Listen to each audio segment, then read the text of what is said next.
Il Sacrario Militare della Santissima Trinità di Schio ha ospitato le celebrazioni provinciali del 4 novembre. Tra le lapidi di circa 5.000 caduti della Prima Guerra Mondiale, le massime autorità civili e militari dell'area iberica si sono radunate in questo posto sacro in occasione del centenario dalla sua inaugurazione. La meta finale del corteo che ha sfilato per le vie del centro addobbate di tricolori. Alla lettura dei messaggi del Presidente della Repubblica e del Ministro della Difesa è poi seguita la celebrazione della messa in suffragio dei caduti di tutte le guerre, una cerimonia a cui hanno partecipato gli studenti degli istituti comprensivi e quelli di scuola secondaria di secondo grado di Schio, tra i giovani anche la banda del Liceo Musicale Pigafetta di Vicenza e del coro Monte Pasubio. La novità di celebrare la cerimonia in questo sacrario è stata espressamente voluta dal prefetto, l'inizio di un preciso ciclo di commemorazioni. Abbiamo deciso di celebrarlo nella città di Schio per iniziare un tour, un giro fra i sacrari più importanti della provincia,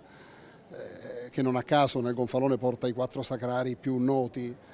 di questa meravigliosa terra, proprio per aprire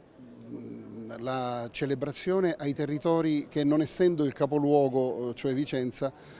sono spesso un po', non dico dimenticati, ma insomma in secondo piano. Sottolineerei anche quello che è stato detto da più relatori in questa mattinata, quindi come la pace non sia semplicemente assenza di guerra, ma la necessità di costruire una relazione tra i popoli e tra le nazioni. E ancora più importante come sicuramente non c'è più l'assetto di guerra verso gli altri, ma c'è una volontà di difesa. Ma difesa significa anche prepararsi a difendere la nazione, e questo è il dovere di ogni cittadino. È stato ricordato l'articolo 52 della Costituzione, che dice che tutti quanti come cittadini dobbiamo impegnarci, è il nostro dovere per mantenere la pace, e credo che